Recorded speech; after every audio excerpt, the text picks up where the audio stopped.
इतिहास के प्यारे बच्चों, आपसे प्री बोर्ड में पूछा गया था कि सबसे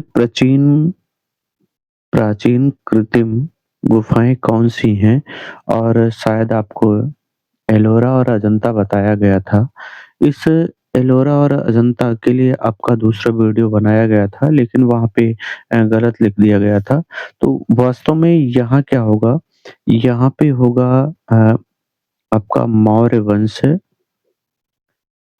वंश के राजा अकबर, मौर्य वंश के राजा अशोक के द्वारा आजीवक आजीवक संप्रदाय आजीवक संप्रदाय के लिए बराबर ना बराबर की गुफा का निर्माण किया गया था। ये आपको आंसर इसमें लिखना था। और दूसरा प्रश्न आपका था कि आपका प्रश्न संख्या 12 था कि प्राचीन धर्मशास्त्रों में कितने प्रकार के विवाहों की चर्चा की गई है? तो ये आपके 8 थे। कितने प्रकार के? 8 प्रकार के थे। शेख सलीम चिश्ती की दरगाह कहाँ थी? तो अजमेर ये आप अजमेर को लगाना था। और 14 आपका जो प्रश्न था कि सिंधु नदी के पूर्व के क्षेत्र ना के लिए 5वीं शताब्दी में किस फ़ारसी शब्द का प्रयोग होता था? तो ये होता था हिंद का। किसका होता था? हिंद का प्रयोग किया जाता था। इस फ़ारसी शब्द का प्रयोग होता था। संथाल विद्रोह में सीताराम राजू ना होकर के आप चारों पुत्रों की कहानी आप पढ़े थे, जिनमें भैरव भैरव के नाम प्रमुख थे और कान्हू के नाम प्रमुख थे, जिनको कान्हा कहा गया था। तो ये दोनों भाई थे, इन्हीं के बारे में इसमें संथाल विद्रोह के बारे में आपको लिखना था 15 में, ना? आइए आज देखा जाए कि किन प्रश्नों को हमें पढ़ना है और क्या-क्या आपकी परीक्षा में आ सकते हैं। तो ये आपका प्रैक्टिस सेट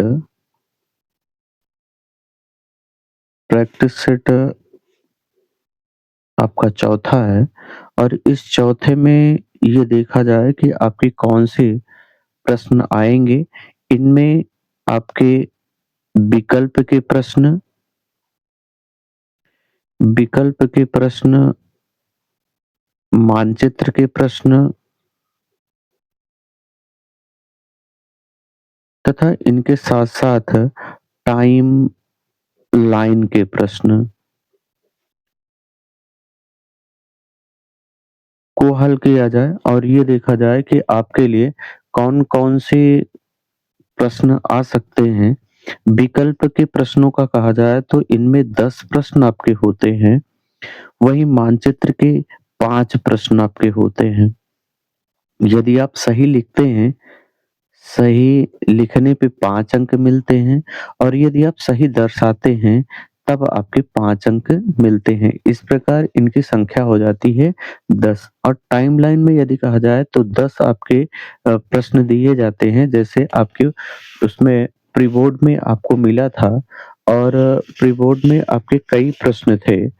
जैसे ये आपके प्रश्न दिए गए थे और आपको ये बताना था कि इनसे संबंधित ऐतिहासिक तिथियों से यानी ऐतिहासिक तिथियों में कौन से संबंधित आपके प्रश्न होते हैं। तो इन्हीं प्रश्नों को आज इस अपने प्रैक्टिस सेट में हम लोग हल करने वाले हैं। पहला प्रश्न आपका है कि अकबर का संरक्षक कौन था? अकबर का संरक्षक कौन था? पहला प्रश्न आपका बैरम खान, दूसरा लतीफ़ अब्दुल लतीफ़ और तीसरा था हुमायूँ, चौथा मुनीम खान। कौन था जो अकबर का संरक्षक था? तो अब जानते हैं अकबर के संरक्षक के रूप में यदि कहा जाए तो यहाँ हुमायूँ अकबर के अकबर का पिता था। अकबर के पिता कौन थे? तो वो हुमायूँ थे और इनके यदि संरक्षक कहा जाए तो इनमें आपका हो जाएगा बैरम खान आपका सही हो जाएगा। आइए दूसरा प्रश्न देखा जाए। दूसरा प्रश्न आपका है कि विजयनगर का महानतम शासक था। विजयनगर का महानतम शासक था, कौन था? तो पहला आपका है वीर नरसिंह, दूसरा कृष्णदेव राय, तीसरा सदाशिव राय और चौथे शिवाजी। यानी इन चारों विकल्पों में से आपको बताना है कि विजयनगर का महानतम शासक कौन था?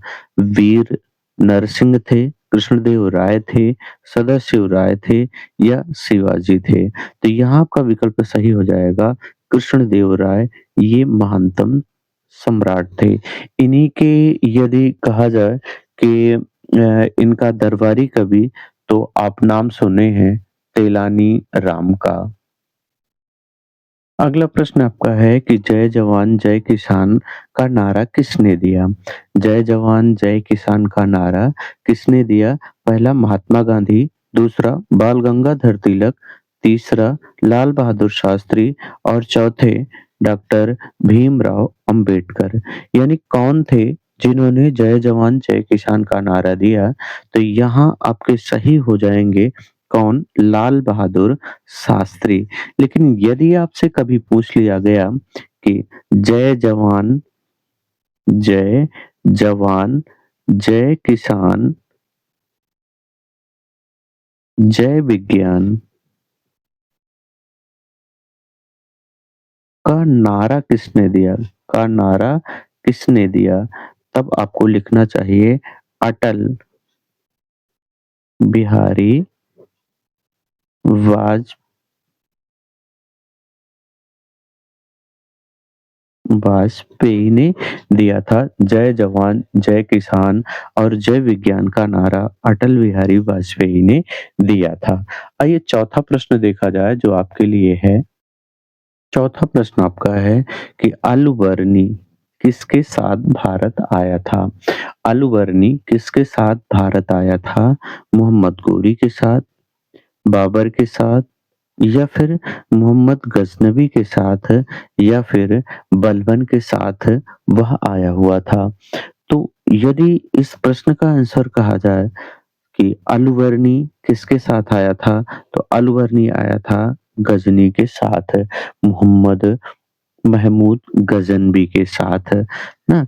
इसी का नाम गजनबी भी कहा जाता है और इसी ने भारत पर भारत पर 17 बार 17 बार आक्रमण आक्रमण किया था।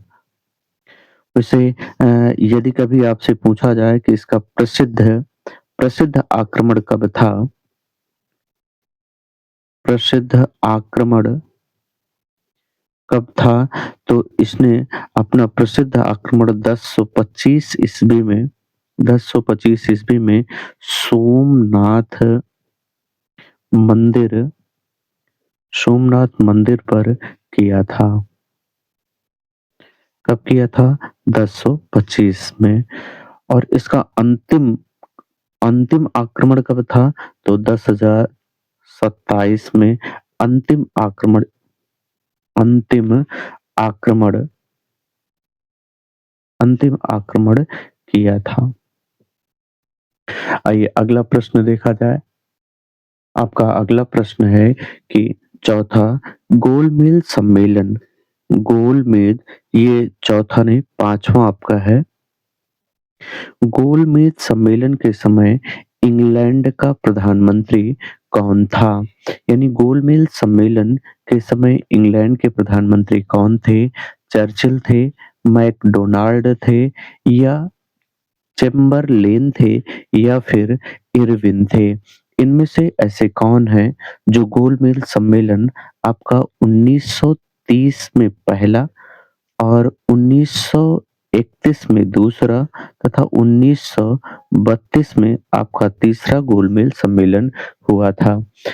तो इनमें प्रधानमंत्री कौन थे जो इंग्लैंड के उस समय प्रधानमंत्री थे, तो वो आपके हो जाएँगे मैकडोनाल्ड। यही क्या थे? इंग्लैंड के प्रधानमंत्री थे। वैसे यदि कभी आपसे पूछा जाए कि कांग्रेस ने किस गोलमेल सम्मेलन में भाग लिया था, तो कांग्रेस ने दूसरे गोलमेल सम्मेलन में भाग लिया था, जिसका नेतृत्व महात्मा गांधी ने किया था। किसने किया था? महात्मा गांधी ने दूसरे गोलमेल सम्मेलन में भाग लेकर के उन्होंने किया था। यदि कभी आपसे पूछा जाए कि तीनों गोलमेल सम्मेलन में किसने भाग लिया था, तो तीनों गोलमेल सम्मेलन में भाग लेने वाले थे डॉक्टर भीमराव भीमराव अंबेडकर। डॉक्टर भीमराव अंबेडकर ने तीनों गोलमेल सम्मेलनों में तीनों गोलमेज सम्मेलन में भाग लिया था। आइए अगला प्रश्न देखा जाए। आपका छठा प्रश्न है कि इब्न बतूता के अनुसार भारत में डाक व्यवस्था कितने प्रकार की थी? पहला विकल्प आपका है 4 प्रकार की, दूसरा 3 प्रकार की, या 2 प्रकार की, या फिर 1 प्रकार की। आपको बतानी है कि डाक व्यवस्था कितने प्रकार की थी। तो इब्न बतूता ने बताया है कि डाक व्यवस्था जो थी, एक तो दावा थी और दूसरी कौन थी? एक दावा, दूसरी इब्न बतूता ने बताया उल्लुक। हाँ, उल्लुक और दावा। तो दावा क्या थी? ये पैदल थी, पैदल डाक व्यवस्था थी, और उल्लुक जो थी ये अश्व अश्व डाक व्यवस्था डाक व्यवस्था थी।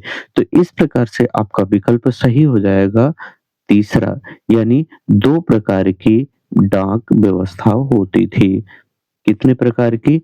2 प्रकार की डाक व्यवस्था होती थी, जिसे एक पैदल डाक व्यवस्था कहा जाता था और दूसरी अश्व डाक व्यवस्था कहा जाता था। पैदल डाक व्यवस्था को दावा और उलुक व्यवस्था को अश्व डाक व्यवस्था के नाम से जाना जाता था। अगला प्रश्न आपका है कि चोल चेर का उदय किस क्षेत्र में हुआ था? किस क्षेत्र में हुआ था? चोल चेर का उदय किस क्षेत्र में हुआ था? कलिंग में, तक्षशिला में, तमिलकम में, या कौशाम्बी में? ना 4 विकल्प आपके सामने हैं।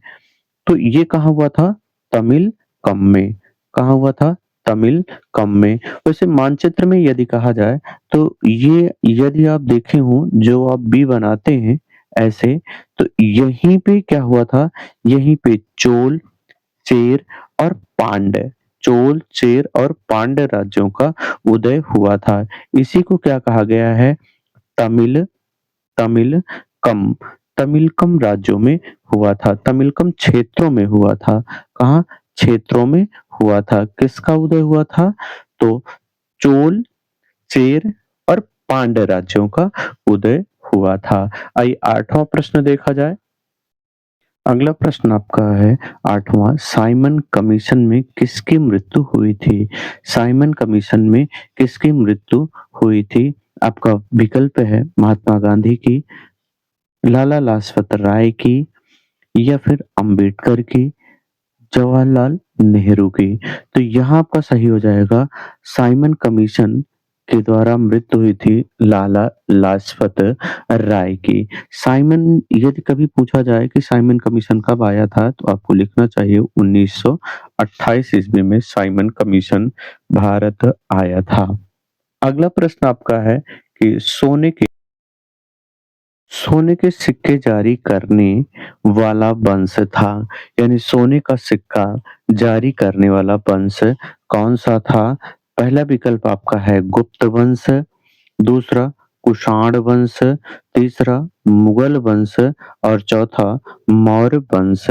आपको बतानी है कि सोने के सिक्के जारी करने वाला राजवंश कौन सा था ना? तो यहाँ आपका सही हो जाएगा के जारी करने वाला जो राजवंश था, वो आपका था कुषाण वंश। कौन-सा था? कुषाण वंश। इसी ने सोने के सिक्के जारी किए थे। आइए अंतिम और 10वां प्रश्न देखा जाए आपके विकल्प के कि कौन से आपके विकल्प के प्रश्न पूछे जाएँगे। 1929 में कांग्रेस का अधिवेशन कहाँ हुआ? पहला विकल्प आपका है दिल्ली, दूसरा मुंबई, तीसरा लाहौर और चौथा मद्रास। तो आपका यहाँ सही हो जाएगा आपका तीसरा विकल्प लाहौर में। लाहौर में कांग्रेस का लाहौर में कांग्रेस का अधिवेशन हुआ था कब? 1929 में। यह प्रश्न संख्या आपका 10वां है। आइए अब आपका देखा जाए टाइमलाइन आपके लिए कौन से हैं जो आपके टाइमलाइन आपसे पूछे जाएँगे।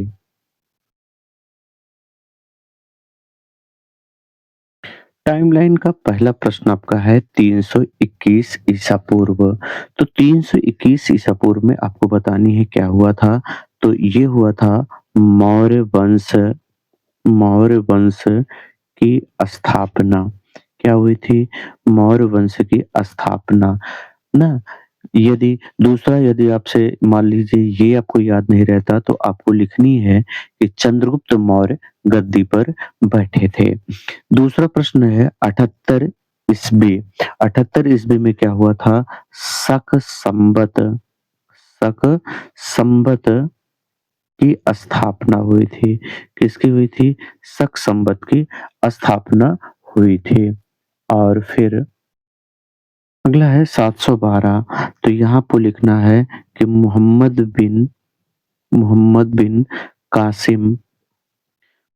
बिन कासिम की सिंध सिंध पर विजय हुई थी। क्या हुई थी? सिंध पर विजय हुई थी। 1206 ईस्वी आगे है चौथा आपका 1206 ईस्वी। तो 1206 ईस्वी में आपको लिखना है कि क्या हुआ था? गुलाम गुलाम वंश गुलाम वंश की स्थापना हुई थी।